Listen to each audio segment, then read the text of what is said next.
So minimise the risk, maximise the opportunity by learning off other people's mistakes. So if the standard for you is 4 years, but there's people that have done it in 2 or 3, those are the people you need to be speaking to, if that's what you want. Okay? I'm not saying this if you don't want it, but this is what you've got to start doing, is you've got to start thinking a little bit differently and thinking about how relationships can maximise and leverage for your perspective. Does that help? Yes, it can be internal.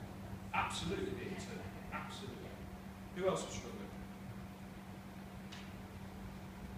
There's a hand over here. Eddie. I've got a couple of targets. Okay, a couple of targets. Can we have a name? John Law. John Law. I regularly try to get into the company.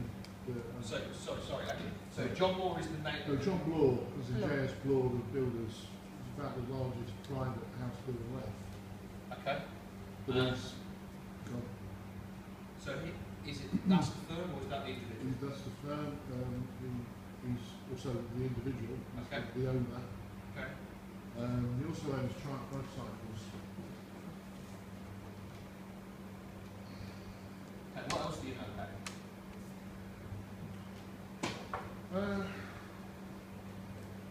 I actually worked for the company briefly. Okay. Didn't come to anything a long time. It was pretty uncompromising.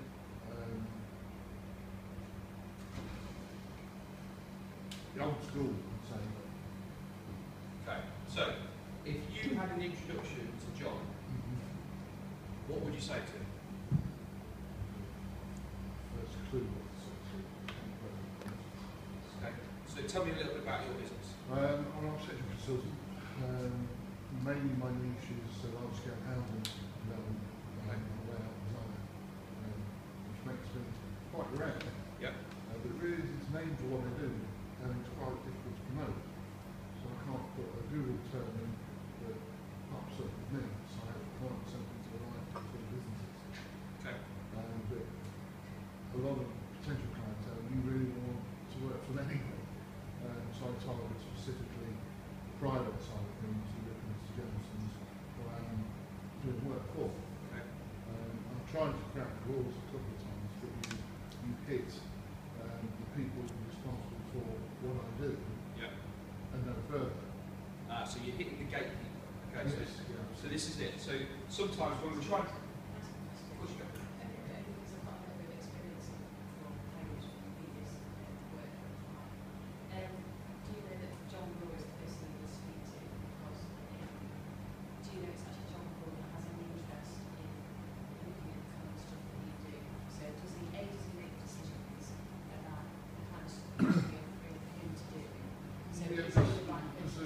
There's a frequent land managers meeting where all the land managers converge in the office. It's very hands-on in that regard, and knows about every development in the country. The same with motorbikes. It's one man making decisions. Let me just summarize. Can I thank you? Okay. So this is exactly what I'm talking about. That was a demonstration of it's not what you know, it's who you know, and more importantly, it's who they know. Julie's asking the right questions. She's saying, is he the right, that's the company. You think that that's the guy that you want to get in touch with, but is he the person who's got the means, the authority, and the need? Okay, so somebody might want to write that down. Is the person that you are speaking to, have they got the means, the authority, and the need? What that means is, are they in the position that they can make the decision? Can they sign it off? And do they actually need your services? So I don't know here, Eddie, but it may well be the case that the business is actually fully set up, they've already got your products and services internal, or they may well be using the subcontractors that they're already happy with. We don't know, or I don't know. And they do have everybody at Nation for the whole of the country. And one day we decided that everyone had got to move to the part of the country they were responsible for, or they had to work. But they, the weird diktat, nothing goes out, and then things start to go out to consultancies. Okay. And you should imagine they're out there.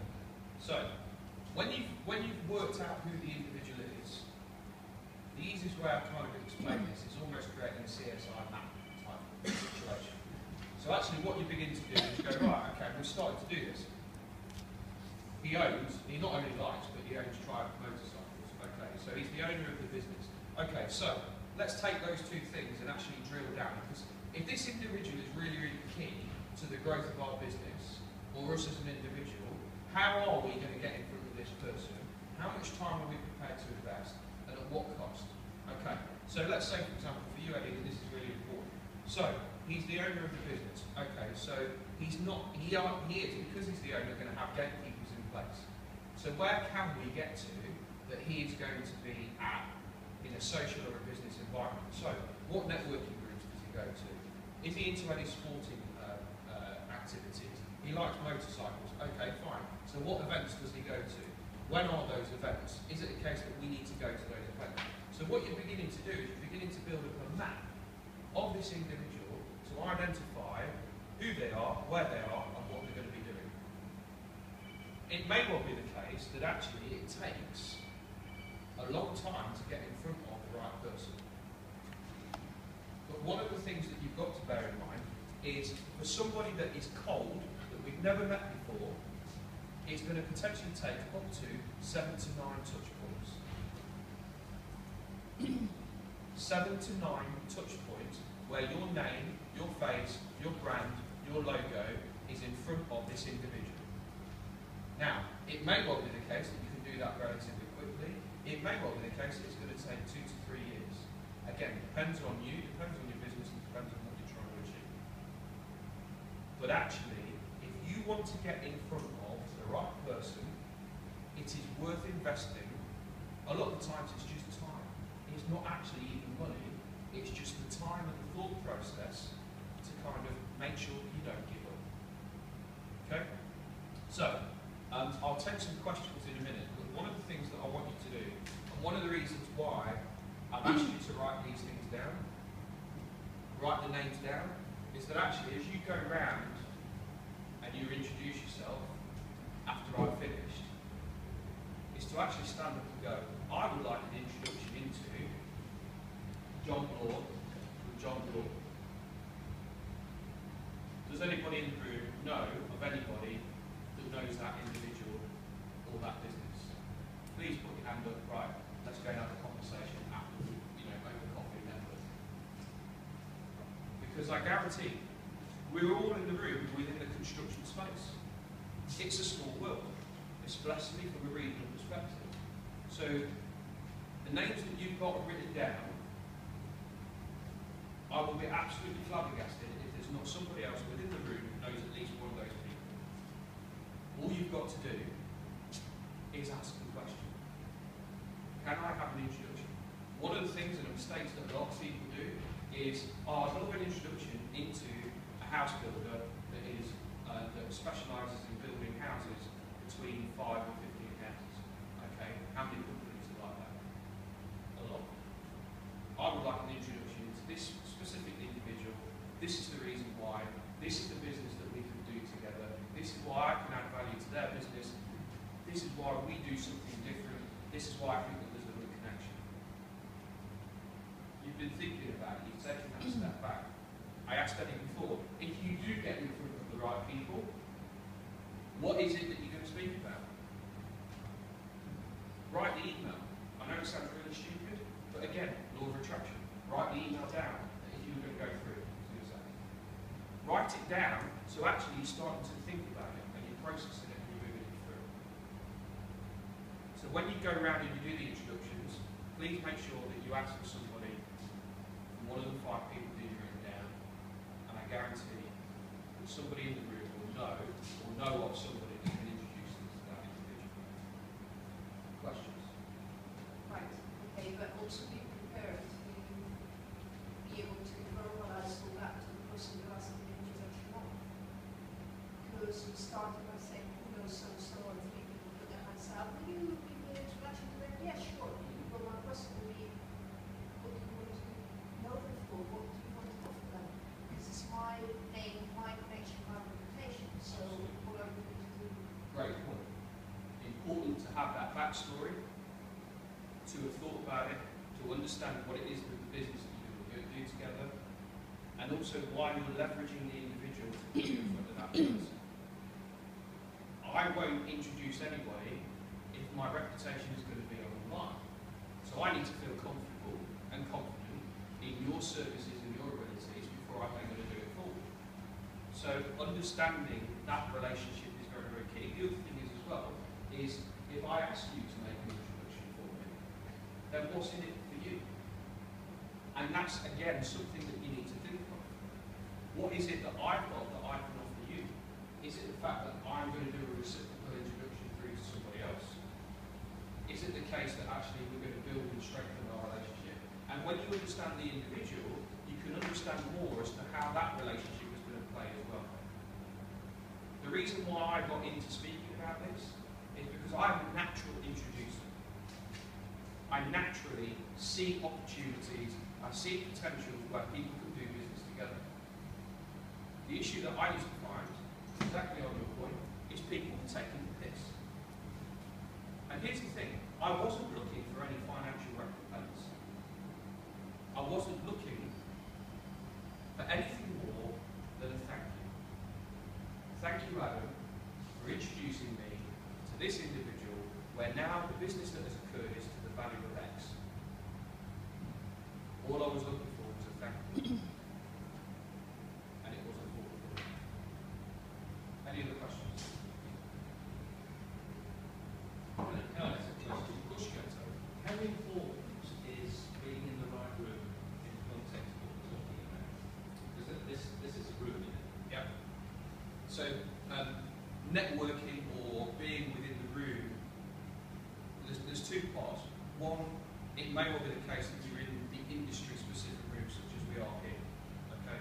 So, understanding the people and building the relationships from a networking perspective so that there's the trust, there's the rapport, the understanding that when you want to and you need to ask the question is that somebody can directly introduce you to. So it's important to identify, I think there was a couple of comments before about time. The biggest thing that we don't have, and we're all struggling with, is time. So when you come to an event like this, is understanding, right, okay, what is it that I want to achieve from this meeting? Is it about knowledge? Is it about learning? Is it about experience? Is it about strengthening relationships? Or is it with one particular thing? So one of the things that I always say is whenever you walk into a room like this, as you come in from your car down, as I walk out here in 2 hours' time, what's the one thing that I need to have got to make it worthwhile of my time? When you're looking at specific individuals, more often than not, the individual will probably be in a higher position than your peers or the level that you're at, because otherwise you find it fairly easy to get in touch with them. So it's then kind of a case of looking at it and going, right, okay, well this guy might be at a motorcycle charity event and the tickets are £150 per seat, but actually, if I go and I've identified and I do my research and I know the table that he's at, I'm seeing him out in the corner of my eye, and actually, when he gets up to go to the toilet or go out for a cigarette break, that's what you call it stalking, okay? It probably is. But if that means that you have one of those touch points with this guy, then it's worth it. Because what that means is that you've now just had that conversation. I don't smoke, but whenever I'm at a big industry event, I will always go out and I will always be doing it because actually at that moment in time, I've got somebody captured against the wall from a stalking perspective. I've got 2.5 minutes that I can have a conversation with them about. They're not going anywhere. Now, some people will say it's stalking, but actually, if it's going to be important and it's going to be from a growth perspective for your business, is that worthwhile doing? Regarding smoking, there was research from years ago when the smoking ban in the US came into place, and the girls see that the small people were being promoted very, very fast for their career. And what they were doing is they were going for fat breaks, taking out smoking, because the old guys that were running the firms were outside the pavement, and they've got the opportunity to talk to people that otherwise they would never have the opportunity to talk to. So they would have. Goes back to the senior partner within the firm. Again, you're having that conversation now.